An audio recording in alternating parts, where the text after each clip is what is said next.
Hi there, it's Damien here, public speaking and performance coach. And I want to give you another exercise and process that you can do if you are low in confidence, experiencing public speaking anxiety, public speaking nerves. Now, often before performance, if we experience public speaking anxiety, we sometimes forget all of the qualities that we do have that will enable us to get through our speech or performance. We start feeling very vulnerable, we start seeing ourselves as weak, as inept. We start thinking, there's just no way that I can get through this speech in front of a couple of hundred people. We might start saying things to ourselves such as, I'm not a natural public speaker, I'm not naturally a good presenter, people are going to see that I'm nervous. So what we're going to do with this exercise, we're going to find out actually that we do have many qualities, a lot of qualities, that will enable us to get through and be a success with our public speaking or performing event. Now with this exercise, you're going to find somebody that you trust. It can be a few people, maybe 2 or 3 people. And it's important that these are people whose opinions that you value, that you know that will give you an honest answer. Don't find somebody that you know is overly critical or negative. If you've got somebody in your family or your friendship group that you know is always the one to point out the negatives and pessimistic, that's not the person that we're going to speak to. We're going to find somebody that is going to be honest but fair and truthful. So what we're going to do is we're going to find this friend, let's say it's a friend or a work colleague, and we're going to ask them the following question.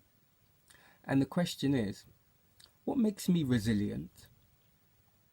What would you say makes me resilient? Now, the reason for this question is because sometimes people see things in us that we overlook in ourselves. So let's say the friend says to us, well, what makes you resilient? You've got a really good sense of humour. When things kind of go wrong, you've got a good sense of humour. You laugh a lot. Okay, excellent. Now that is really valuable information that we're going to use to help us overcome our public speaking or performance anxiety. So we're going to start to make a list, write this down, of the ways in which having a good sense of humour is an asset. So if I've got a good sense of humour, well, obviously I can use that in my speech. I don't have to be telling jokes all the time, but if I'm naturally humorous, maybe I can write some lines in there. Maybe I can have some humour in my warm-up. That is an asset that I can use. That will help me as a public speaker. Okay, and this may be something that we don't even consider. Who cares if I'm humorous? But no, that's something that we can use. Your friend might say, another thing that makes you resilient is you're very optimistic. Optimistic, okay. So you might get more information. What do you mean I'm optimistic? You always look on the bright side. So let's see how that may be able to help me in my speech. Well, if my speech maybe isn't going the way that I want, it doesn't mean that the whole speech isn't going to go the way that I want. How can I use optimism? I can start a speech and then I can change it if I feel like it's not going too well. I've got those abilities, I've got those skills. Maybe the audience will be friendly and help me. You see, all these qualities of optimism are helping you to see the ways in which you'll be able to get through a speech. So let's go for one more. Let's say your friend says, you're a very good listener. So you might be thinking, how can being a good listener help me in a public speaking or performance situation? Okay, let's dissect that. Well, being a good listener means that I am aware of what people want.